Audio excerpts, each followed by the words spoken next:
Ladies and gentlemen, good morning. Today we are going to present you Ciara, a final state PhD student in history at the University of Tasmania. She received a certificate in research at the University of Tasmania. She has received several prizes over her candidature, including the Lloyd Robson Memorial Australian History Scholarship, and was the recipient of the 2024 Irish Studies Association of Australia and New Zealand Postgraduate Essay Prize. Ciara worked for the Writing Lives Biography Research Project in the School of Humanities and has taught history as an academic tutor. Her research are about the colonial Irish across Australia and New Zealand. Her PhD thesis focuses on colonial Irish relations with Indigenous people across Australasia. And today she's going to talk about myth-making and empire building, reevaluating colonial Irish relations with Indigenous peoples of Australia and New Zealand. Thank you for that introduction. And thank you so much for the invitation to speak here today. So yes, as you say, this is a really great lead on from Paula's documentary that we just watched, because in some ways Paula's documentary was sort of the starting point for my research. I encountered that in 2017 when I was doing my honours project on this same topic, actually, and it sort of springboarded from there. But it's a huge topic, and I really feel that as though, although I'm at the end of my PhD, I'm really only scratching the surface in some ways. So I'm particularly interested in the ways that the Irish people did or did not interact with Indigenous peoples in comparison to other colonising groups. I have a particular interest in the disjuncture between the way that these relationships were enacted in a day-to-day basis and the way that sympathetic historians, authors of fiction, or even family historians have tended to imagine a comparatively benevolent relationship. I look broadly at the Irish, but a lot of my research has crossovers with other migrant groups, and particularly the Scottish. So before I start the material today, I'll just flag that I'm citing a few original sources today that use quite racist language, so be aware of that. Today I'm talking about a small subsection of my research. I'm going to discuss the ways in which colonial Irish peoples had familial relationships with Indigenous peoples, with a particular focus on New Zealand. But specifically, I'm going to be looking at the way that these relationships were perceived at the time. And finally, I'll compare this to two very recent fictional works with which both feature a relationship between an Irish and an Indigenous person. So before we get into it, just for a bit of context about interracial relations in the colonial era, today historians understand that relationships between settler colonists and Indigenous peoples were really important in building the sustainability of the settler colonial project. Rather than accepting that settler colonialism was always premised on the elimination of the native, as Patrick Wolfe famously claimed, now historians need to account for the ways in which Indigenous peoples were incorporated into the settler polity, and of course the corresponding ways in which settlers were incorporated into Indigenous networks. This was often enacted through familial relationships. But of course, the policing of these relationships was essential to the establishment of the social categories upon which settler colonial societies actually relied. At times, interracial sexual relations were prohibited, but at other times they were tolerated or even encouraged as a particular strategy of conquest. While this is all generally accepted, the experience of the colonial Irish, who formed familial relations with Indigenous communities across Australia and New Zealand, deserves a more nuanced interpretation than it has historically received. Oh, sorry, I just can't change. There we go. So as we all know, the colonial Irish occupied an ambiguous sort of position in the colonial societies of Australia and New Zealand. Of course, they were a white European peoples, but they were also at times subject to pejorative racial typecasting. Historically, a binary interpretation of settler colonialism has simplistically positioned the Irish within the colonising cohort. This has perhaps obscured the possibility that Indigenous peoples might have formed relationships with Irish peoples in ways that were distinct from other colonising groups. But of course, exceptional viewpoints may also be too heavily favoured in contemporary public discourse. While academic works have largely moved on, less scholarly accounts of the colonial Irish life are still dominated by stereotyped interpretations of interracial relations which embrace a redemptive mythology, imagining the Irish as benevolent colonisers. Contemporary authors still often assert that the Irish position as a comparatively marginalised peoples meant that intimate relations with Indigenous peoples were more likely, either because access to suitable partners for Irish men was more limited, or more commonly, because the Irish supposedly saw ideological overlap with Indigenous peoples. It has been commonly argued that Irish people are overrepresented in interracial relationships with Indigenous peoples in both Australia and New Zealand, as Donald Atkinson pointed out and as the previous documentary touched on. There is, of course, little evidence to really support this in a definitive way, and there's problems with it, like aligning Irishness with simple Catholicism. But this viewpoint is quite often found in family histories. As a typical example, consider the viewpoint of Bundjalung man and former Australian politician Warren Mundine. He suggested that his ancestors were so-called Black Irish, members of the rural class forced off their lands by the British intrusion. He suggested that his Irish great-great-grandfather might have recognised a so-called kindred spirit in his great-great-grandmother, an Indigenous woman from the Yuin Nation on the New South Wales south coast. So across Australia and New Zealand, interracial relations were very common, but their management was always dominated by racial ideologies that changed over the 19th and 20th centuries. In New Zealand, interracial relations were not subject to state-based prohibition, but they still received considerable social scrutiny. From 1840s onwards, intermarriage was seen in the context of policies focused on amalgamation, which then evolved into assimilation. From 1840s, intermarriage was managed as an assimilatory tool to support the adoption of European cultural practices among Maori. So, across colonial Australia and New Zealand, perceptions and the occurrence of intermarriage was influenced not only with race-based concerns, but also with concerns of class, some of which were particular to the Irish cohort. From a settler perspective, a marriage between Irish and Maori peoples was sometimes perceived differently than a marriage between Maori and other colonising groups.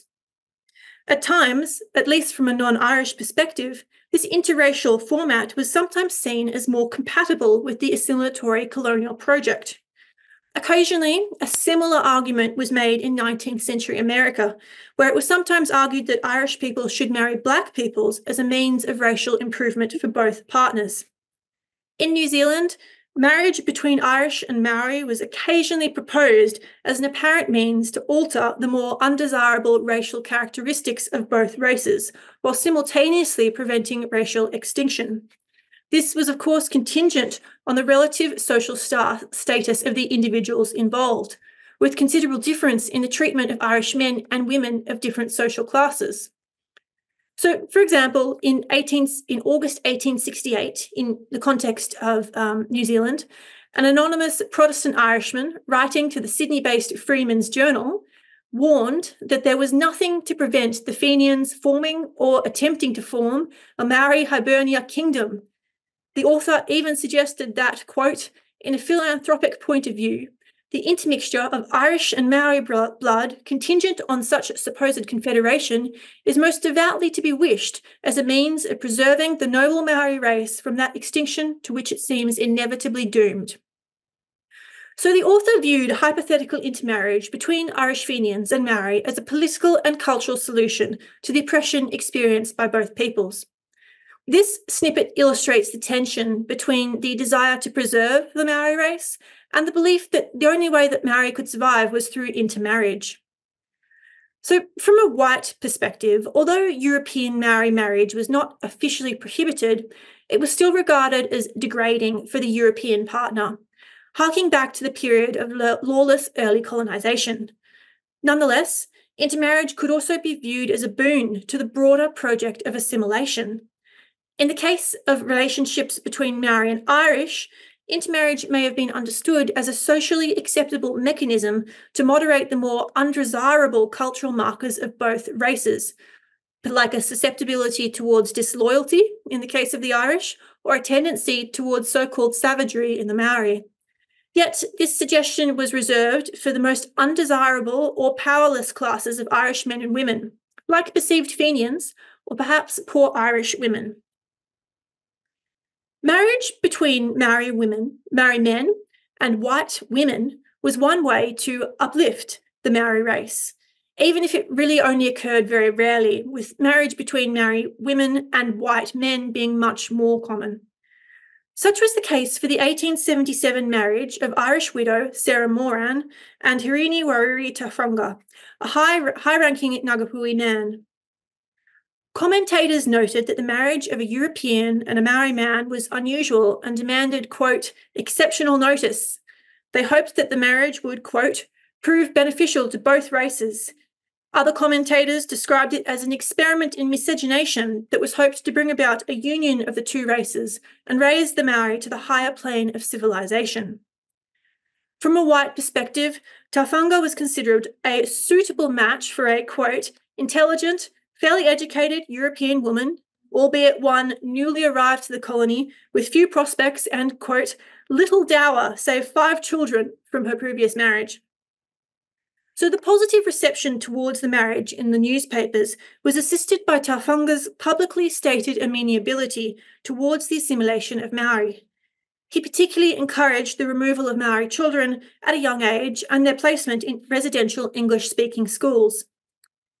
But when the marriage later failed, the colonial newspapers took great delight in airing the intimate details of the relationship's breakdown. For onlookers, the marriage's failure seemed to confirm the inherent inferiority and dishonesty of working-class Irish women and the difficulty of civilising Maori men. Another famous example of the perceived potential of an Irish-Maori mixing is the famous figure of Sir James Carroll. While comparisons between the Irish and Maori were usually perceived in a negative light, the successful political career of this respected Irish-Maori politician challenged commentators to rationalise his mixed ancestry in a way that was congruent with racial typecasting, yet outwardly respectable. Carroll was born in 1857 and he rose to become a very prominent member of the New Zealand Parliament. His political career included 13 years as Minister for Native Affairs and 2 separate stints as acting Prime Minister. His father's ancestry was Irish, but his mother was Maori. The New Zealand Herald described his, quote, blended ancestry as a mixture rather than a fusion. So this euphemistic description permitted positive implication. Carroll was clearly not a simple combination of racial elements, but he'd rather inherited the best features of both cultures. This included a sense of Maori, quote, patience and Irish rhetorical skills. Several papers noted that he never broke out into an Irish brogue. Another laudatory report described his ancestry as, quote, a judicious blend, while a glowing obituary noted that Carroll represented a splendid vindication of the Empire's policy of tolerance, being the product of 2 separate rebel races now both reconciled. According to the Evening Post, because of his influence with his mother's people, combined with his Irish good humour and adroitness, he was one of the very greatest forces in producing the Pax Britannica that reigns so happily in New Zealand today. So this positive framing of Carroll's ancestry is a disruption to the more usual fears of racial mixing. As several historians have noted, authorities across multiple colonial contexts always hoped that mixed-race individuals would become the future vanguard of a modernising colonial rule. Carroll seemed to fit this promise. While Carroll did maintain a strong connection to his Maori community, he tended to publicly embody European values, and he firmly believed that Maori could only achieve success through full assimilation into European society. This made it easy for European commentators to interpret his success as a fulfilment of the promise of colonisation, rather than as a reflection of Carroll's ability to deftly negotiate European and Maori worlds as a bicultural person. The assimilatory potential of Irish-Maori partnerships may have been lauded in theory, but in practice, many partners were still subject to strong racial prejudice. For comparatively powerful Irish people in New Zealand, intermarriage was still considered socially degrading. In 1865, Irishman James Sargent was the victim of a disgraceful hoax. A false marriage declaration was published in the newspapers, declaring his marriage to Miss Akatari, eldest daughter of Chief Oni Akatari. Sargent was a prominent citizen, no less than the respected politician of the Auckland Mechanics Institute. But he had a wife and a family in Ireland. So several days later, the truth was revealed. An apology explained that Sargent had been the victim of a dastardly action intended to damage his reputation.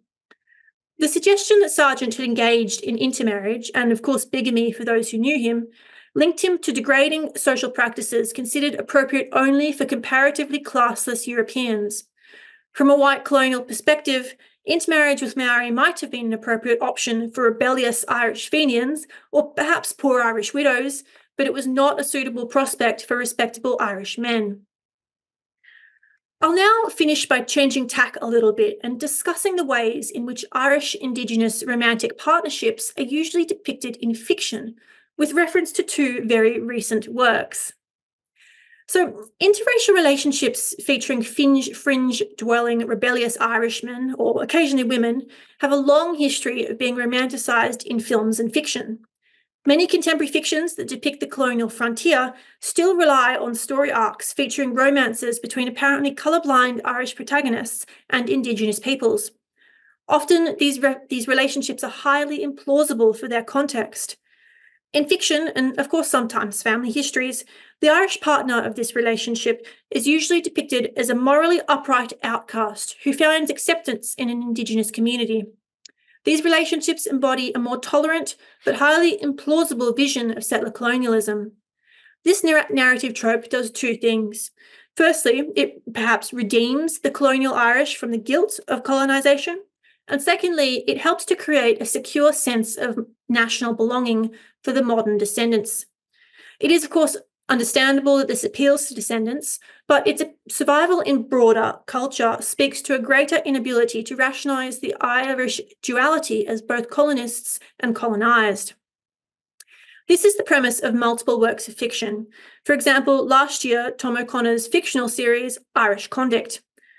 The protagonist, Maurice O'Brien, is supposedly, according to the author, an amalgam of the true stories of several young Irishmen who fled convict sentences in Australia and found solace in New Zealand. The protagonist, O'Brien, leans on cultural similarities that he perceives between the Irish and the Maori to successfully integrate into a Maori community, forming a harmonious interracial family.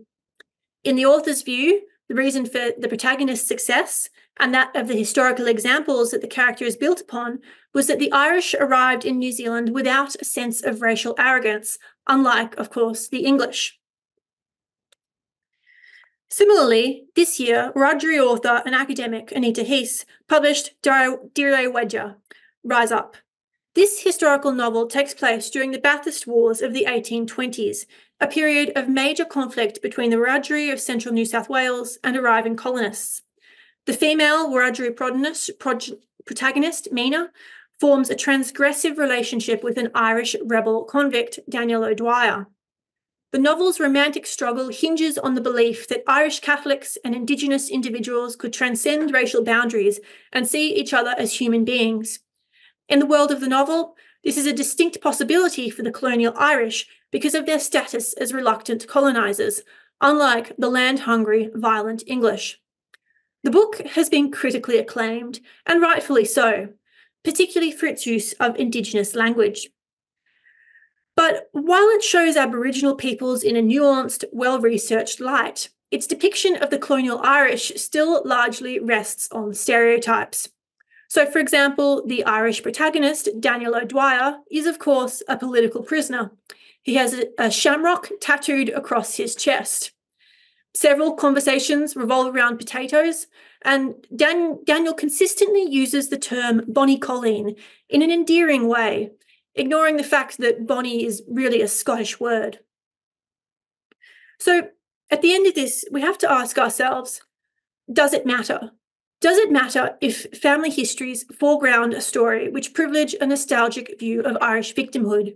Does it matter if historical fiction continues to separate the Irish as reluctant colonisers and suggest that Irish people were more likely to form romantic relationships that ignored the racial boundary? Clearly, I think it does, but I think it does slightly different things for both Indigenous and non-Indigenous peoples, and here I'm speaking as a non-Indigenous person. So I would suggest that for Indigenous authors, imagining the Irish as a moral foil to the English is a way to actually condemn the English. The Irish fulfill a fairly simple narrative function to suggest that not all white people had to act only in self-interest during settler colonialism. By doing this, this framing further emphasises the corruption of the arriving English. In effect, the Irish become hypothetical moral whites.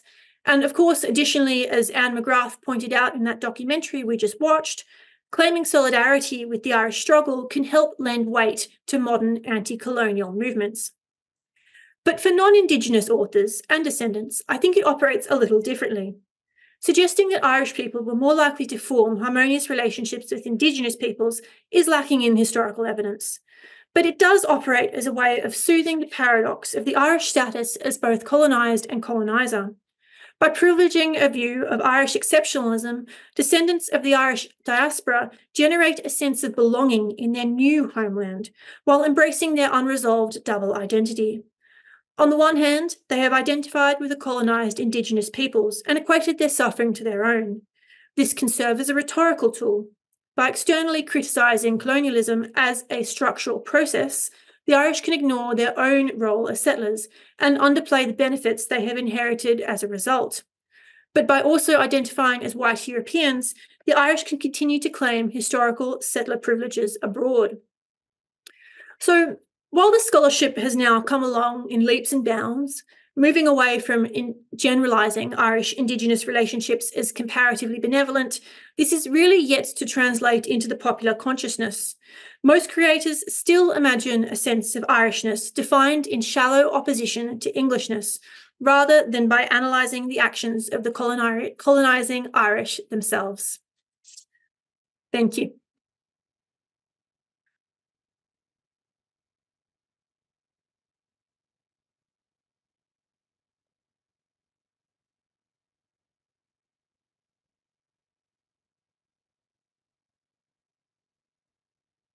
Thank you very much, Ciara. So are there any questions? Malcolm, you've got the question.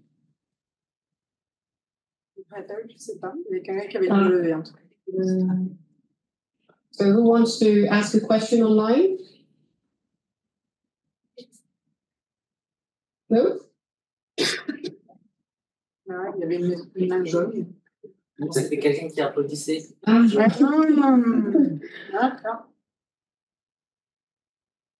So are there any questions?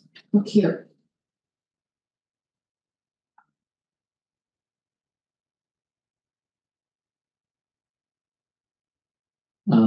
How do you feel the relationship between the Irish people and the Maori people in New Zealand has evolved from the 19th century to nowadays? Yeah, gosh, that's such a big question, and it's evolved in lots of different ways. I think, really in the 19th century, at the end of the day, people were just surviving. They were doing what they had to do. The trouble is we tend to romanticize the way that the Irish behaved in that environment. Whereas now, today, particularly activists, and this includes Maori activists as well, they really look in quite a friendly manner upon the Irish struggle, particularly, the Irish struggle of this, of the Troubles, for example, and that has sort of lended a bit of weight to the struggle in New Zealand. They're also going through their own issues with self-determination. And there's quite a friendly relationship between Irish and Maori people today. I would say it's still quite a preferable ancestry for a lot of New Zealanders. Yeah.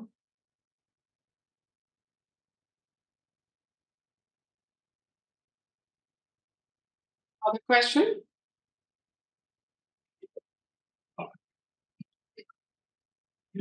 Hi, Ciara. Hi. Thanks again. We keep running into each other, and your work continues to grow, and I'm very pleased that you're sticking at it, and it's wonderful to see that. as I say, you've been at it for a little while now. Do you think you're having an impact on the way people regard these issues, the public regards these issues generally? Oh, that's hard. I think what I have realised doing this research is that change is very slow. And the academia, the historical scholarly work is 20 or 30 years ahead of the popular way that we imagine the historical frontier. I mean, we've just sort of got to the point now where we understand that colonization was quite a brutal process, and that has really only been something that has sort of come to the popular consciousness in even the last 20, maybe 30 years. So getting people to understand the nuances within the colonial population, I think that's still a little way off. But of course, scholarship is part of that, and we can only hope that, and of course, change will happen. But it is slow. Be better.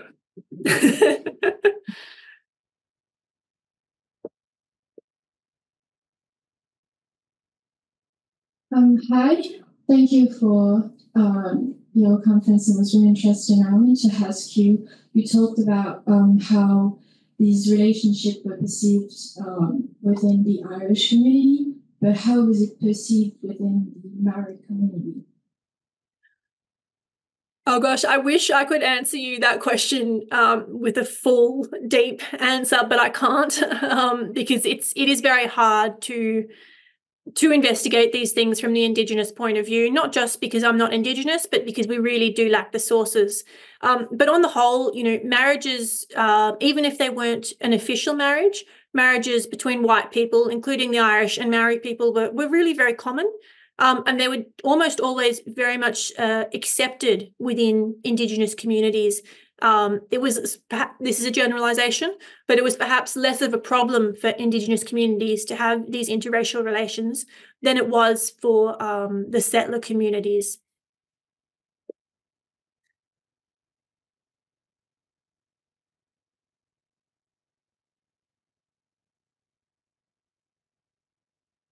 Is there a last question? I have a last question for you. So were intermarriages between Aborigines and Irish in Australia perceived in the same way as in New Zealand? Yeah, I would really like to know this. I think no, because Aboriginal people and Maori people were sort of seen a bit differently in some ways. So there was sort of a hierarchy of race in the 19th century, and Maori were often positioned a little bit higher on that hierarchy. In fact, there's lots and lots of Maori were often racialized as quite literally brown Irishmen. They were considered, not quite a white person, but not quite a brown or a black person. They were somewhere in the middle. They were a little bit closer to Europeans. But Aboriginal people in Australia were not considered that way. They were really considered down the bottom of the racial hierarchy. So I think it was a bit easier for settlers to rationalise sort of Irish Maori marriages than perhaps it was to rationalise Irish Aboriginal marriages.